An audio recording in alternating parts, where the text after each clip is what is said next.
In this video, we are going to discuss some of your obligations as a trustee of a self-managed super fund. You must ensure you fully understand your role and responsibilities as a trustee of the super fund under the law. All trustees are equally responsible for running of the fund and making decisions that affect retirement interest of each fund member, including yourself.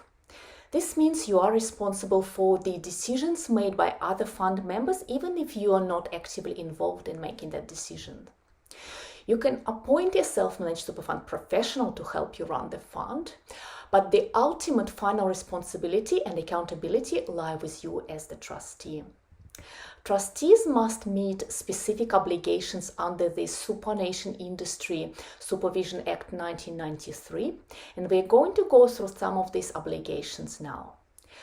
A trustee of a self-managed super fund must exercise honesty, skill, and diligence in managing the fund.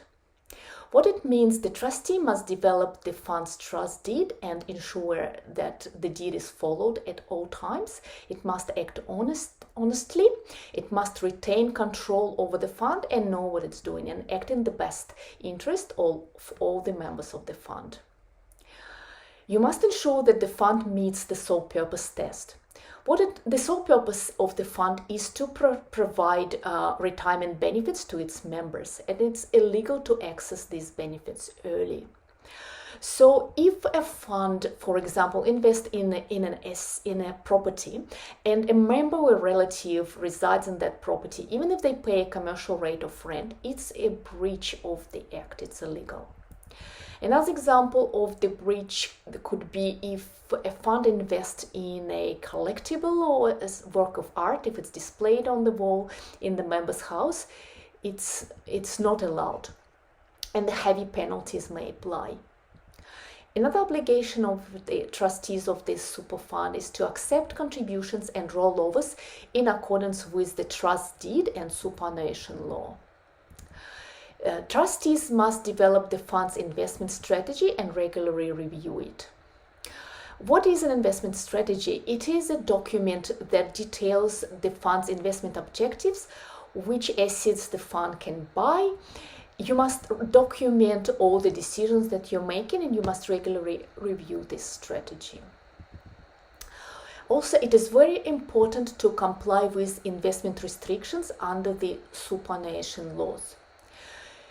So those restrictions are, for example, the fund can't lend the fund's money or provide financial assistance to the members or their relatives.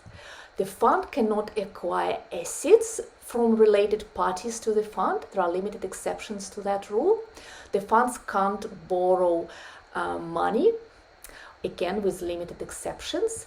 And the fund can't invest more than 5% of the fund's assets into related parties' business or interests. And the final rule that I wanted to cover today: the fund must pay benefits to the members in accordance with the trust deed and superannuation laws.